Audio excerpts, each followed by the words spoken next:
For the past 2 decades, I have traveled the world and worked alongside the world's best motivational speakers and gurus, such as Anthony Robbins, Harvey Mackay, Christopher Howard, to mention a few. My experiences have made me a respected life and executive coach, author, speaker, and entrepreneur. Hi, I'm Bonnie Bruderer. Have a seat. Bonnie Bruderer is a motivational speaker and entrepreneur.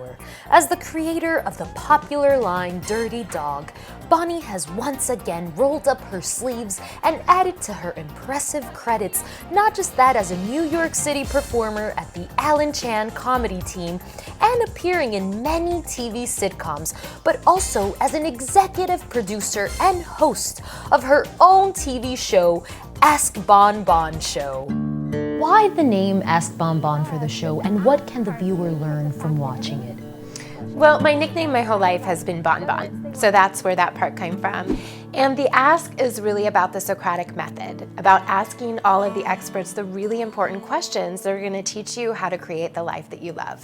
Now, Bonnie, you have worked alongside some of the most extraordinary people who have become an example and part of your personal strength and life story.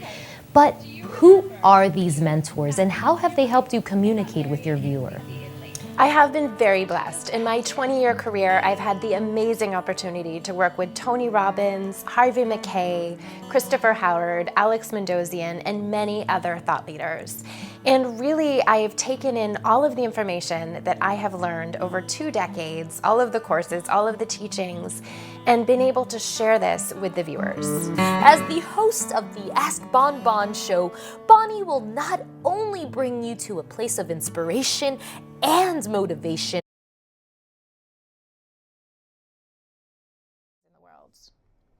Well, I was injured in 2011.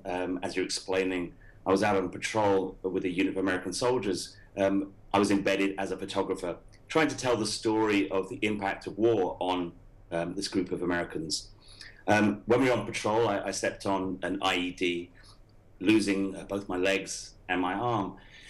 I mean, the worst really was actually when I returned to the UK 3 days after the accident, because the next 46 days I spent in intensive care. Nobody really thought I'd survive. My family was called in on 2 occasions to say their goodbyes. So it was an incredibly difficult time. But in many ways, it was harder for me personally after that 46 days, because after 46 days of intensive care, I was well enough to be moved into a normal ward. And that's really, for me, when the sort of acceptance of what happened had to start. You know, I was confronted by the fact that I was probably never going to walk again, that I would never work again. I was told I probably wouldn't even live independently again. So everything that I treasured, everything that I did had suddenly been taken away from me. And about 3 months after my injury, I was well enough to be put in a wheelchair for the first time. But I don't do that extra, 2% that people can do to really push themselves and be. I know I saw your performance photos. I know that you definitely are pushing yourself. So what can people do if they, wherever their goal, if they need to lose 50 pounds or if they just need to go that extra 2 miles? What is your advice for people? Well, I have numerous advice that I can help others with. The most important thing is I call it the GPS, Geno Personal Service. What I do for you is I create the navigation. Like when you get in your car, you put the navigation, you don't have to think. Well, I know that you have had, obviously, a very interesting journey. Yeah.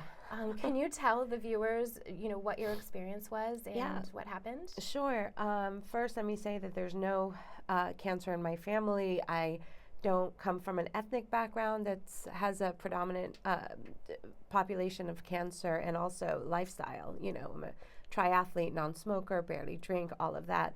So on June 11th, 2013, I felt this bump out of nowhere. And it was about a soft-boiled egg, hard-boiled egg-shaped feeling thing right over here.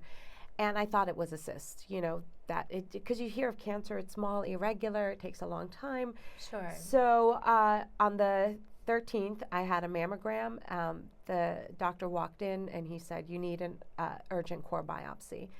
Friday the 15th, I believe, I had the biopsy and he walked in. He said, we're rushing the results for Monday, but I'm telling you now, I know what it is. It's a bad one. So he immediately talked to me about surgery and chemo. He said, you're going to need it. Wow. And usually they don't do that. They wait to have. Raquel, otherwise known as Wisdom.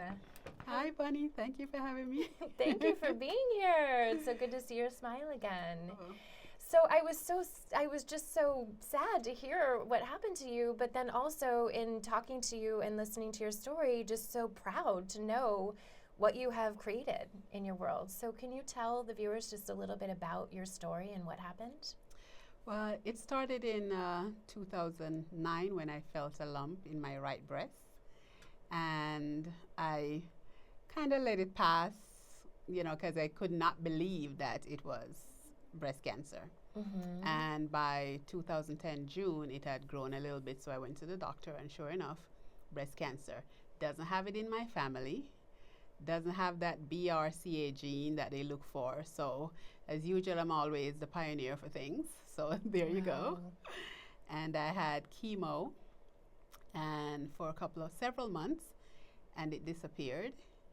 So yay. Then in November 2011, it came back with a vengeance.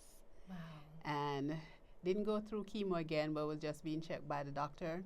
2013, it showed up in the left breast, doing treatment again, and then last November. In their lives. A couple of episodes ago, you met Lisa Ruoff, who went to Haiti and volunteered after the earthquake. And then just on a simple walk, reflecting on her day out by herself, she decided that she wanted to start a company leading philanthropic trips to places like Haiti that were devastated by national disasters. Two is a lot of renovations, of course. It's Manhattan with all of these old pre-war buildings and a lot of new construction. You can see all of the activity going on around the city with the cranes in the sky. It's very exciting. So what I'm up to is something new every day, literally. And that's what I love about my job, is every new project presents different challenges, new clients with different backgrounds and lifestyle. And what you touched on, is lifestyle. Yes. Well, so tell our viewers just a little bit, what is the Biz Truth? What is the Biz Truth? Well, the Biz Truth is what every entrepreneur needs to face. And that is, if you're in business, you're in sales. And if you're in sales, then you need to have something worthwhile to sell. And create a life that you love. Today we are talking about one of my favorite topics, and we have an incredible guest for you that not only is a very talented professional, but also is following his dreams and making both work. I would love to introduce all the viewers to Mr. Alan Chan. Thank you, Bonnie. Thank you so much for being here. Thank you for having me. So tell our viewers what you do for your day job. I'm a lawyer. That's what I do for my day job. I have my own practice in Queens, New York. Okay. And I've been doing it over, I don't even want to admit it, maybe 34, 35 years of being a lawyer. And I've had my own office for about maybe 30 of those years. Okay, fantastic. Yeah. And you're also very involved in the entertainment community. That's right. I am a SAG and AFTRA. Hey, so what is an empath for people that aren't familiar with that term? Yes, I was so surprised to find out how many people didn't know what an empath was, so I'm so glad you're asking me. An empath is a highly sensitive person who often is so aware of the thoughts, feelings, and emotions of the people around them that they will take them on. Thank you. So tell us about you and what you do. You've had a very long and interesting career in the speaking world. Absolutely. I was born to do this. People say, how do you become an inspirational speaker? It's like in my heart, it was what I was meant to do. I remember from a young age, I knew that I was supposed to inspire people. I thought first I'd start as a comedian, but I decided that inspiration was more my cup of tea. That is fantastic. Welcome to the show. Thank you. I'm glad to be here. So tell our viewers just a little bit about what you do on a daily basis. Well, my name is Yvette Walker. I'm a fashion designer. Okay. I started the Lady Walker clothing t-shirt line that empowers and inspires women and young women how to build self-confidence and to motivate them. And I also have a job on the side. I do security. Okay. Uncomfortable, but we definitely ice you before and after. We give a topical anesthetic. And we basically, there's different types of fillers. So for each part of the face, there's different fillers. So like for example, for the tear troughs, you would do something like Belotero, which is really thin. You know, it's very forgiving, and it'll do a really nice job at just covering this line over here. So it'll make you look less tired, more energetic, and you know, just happier. For the cheekbones and just the mid-face, to kind of get that sculpted look and lift everything up, there's a new filler called Voluma. So it's a variation of a Juvederm, but it's much thicker and it lasts longer. It lasts up to 2 years, which is great. And you know, you definitely have your Restylane and your Perlane, which are kind of the go-tos, but those are a little bit older. They're not used as much, but my company is called True Lifestyle Cost Engine, or TLC. Okay. And so everybody needs, like you just said, a little bit of TLC whenever they're making their largest purchase decision. Yes. And we answer a very simple question: can I actually afford this home? And On somebody, if they take a little extra time to put themselves together and you know, do a proper hairstyle and or update it. You know, if you meet someone that has kind of an outdated hairstyle, you kind of unfortunately make a connection in your head of, oh, this person must be this way. And you know, all people do, you know, take into account more than others. You know, everybody has that certain vanity factor and certain things that they look for, but everybody takes some type of impression off of when they first meet you. And as long as you know you're putting your best self forward, that's how you can always kind of expect that, you know, whenever somebody looks at you, they're really getting the best that you can give them. That is such. Stopped getting paid for doing what I do. I started loving what I did, and then that became my passion, was really doing all this philanthropic work. So in lieu of doing traditional fundraising for it, which probably would have been a lot easier, I decided to start a company, which is a yoga and meditation accessories line, and it's called Ashram Chic. And so it's a for-profit helping fund our nonprofit work. That is fantastic. It's been great. Now, where did you study yoga? Where did you live on an ashram? I studied with Shivananda, and I did as well. That's you did, why I'm really? laughing. We didn't even know Oh, this we about didn't each know. other. I know. Wow. So Daniel Foreman from NSuite Media, welcome to the Ask Bon Bon Show. Thanks, Bonnie, for having me. Yes. So can you tell us just a little bit about your company and what you do for businesses? Yeah, for sure. So we've been around for about 4 years. And when we started, we definitely saw that there's a lot of companies and organizations that needed help regarding social media. Technology nowadays moves so fast, and it's hard for companies to keep up with the new platforms or the new techniques to really tell their stories to the world. So we decided to hire the best of strategists and social media specialists to allow companies to have access to those resources for less than what it takes to. Your other books, you mentioned you had more than one. Yeah, I have 4 books. 2 of them are in print, and all 4 of them are ebooks. I have another one called The Art of Balance. It's just an ebook, and I have one called Discovering Your True Self, which is a story about how I got into triathlons actually after having a knee injury, and that's kind of a unique story too. And then my latest one, my most recent book, is called Finding Your Voice, and this is a compilation of so many thousands of people's lives. So Lisa, I would love for you to tell our viewers the story of how you went from being a yoga teacher, being just in your community doing great things, and then all of a sudden transforming and going and doing things around the world.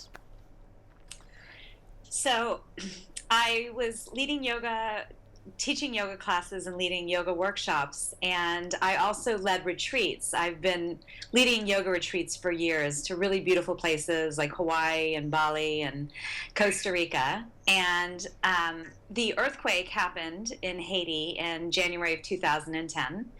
And I just felt very compelled to go down to Haiti and see what I could do. And I got down as early as I could. I didn't have any first aid experience or disaster relief. So I got down to Haiti in May of 2010. And I was just blown away by my experience. I found that in the first couple days, I was able to make tangible differences in people's lives.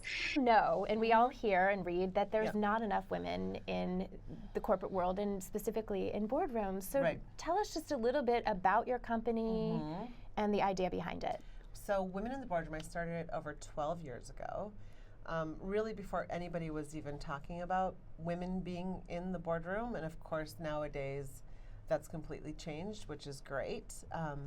But you know, back then it was the whole Enron scandal happening, all these different things, and women didn't even know what it meant to think about being in the corporate boardroom, and they didn't know what even went. Have a very incredible story. Can you tell our viewers just a little bit about your journey and how you overcame having a brain tumor and some of the work that you do now?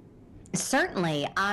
It all started, I had a defining moment, literally, December 13th, 2003, where, you know, at this point, the doctors, they had told me I was facing brain surgery, and I was on 11 prescription drugs.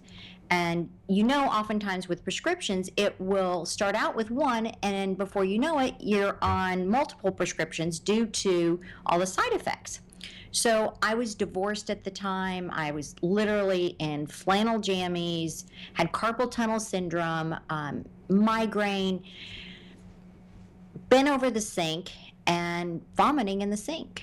And I went to take a sip of water from a glass, and I couldn't feel the glass in my hand from the carpal tunnel syndrome, and I dropped it, and it shattered on the tile. And I just crumpled on the floor and just started sobbing. And I picked up the pieces of glass, and I couldn't feel it, and my hands were bleeding. Look too good. She doesn't look too good at all, honey. What have you been feeding her? I've been trying to feed her. She hasn't been eating much. Well, she hasn't. Look, she's skin and bones. She Look is at so that. skinny. I mean, can we get any milk out of her? Are we? I hope so. If not, we're gonna starve this winter. We're gonna I starve. got children to feed. I've got cheese to make. That's you can right. make. Oh God, Bessie, what is this? Bessie, you're a disgrace. Really You now. look- Up and at 'em, girl. Come on. Come on, you gotta Come lift on, those honey. spirits, Bessie. Oh, she's looking a little flat, honey. We So gotta what- brighten her day. Have you been feeding her chili again? She likes it. It was She always her likes- favorite. Yeah. Well, you know that's bad for them. That's got cows in it. Oh. But You just made Bessie a cannibal. Now tried to, she's a you dried know. up piece of leather. Well, don't talk about her like that. You know, she's sensitive. You made her a cannibal piece of leather here. Look at this. Well, I always say when you're going through life, you really want to just take so much for being here. So our viewers love to be inspired, and I know that you have a very inspiring story, and you work in a field that so many people strive to be in. So could you tell us just a little bit about your history and how you got to where you are today? Absolutely. Well, I'm a television host for Telemundo. I've worked for Mundo Fox. I've done, you could name it. I've done a lot of things, but especially in the Hispanic market, which, to go back into my story of how I got to where I am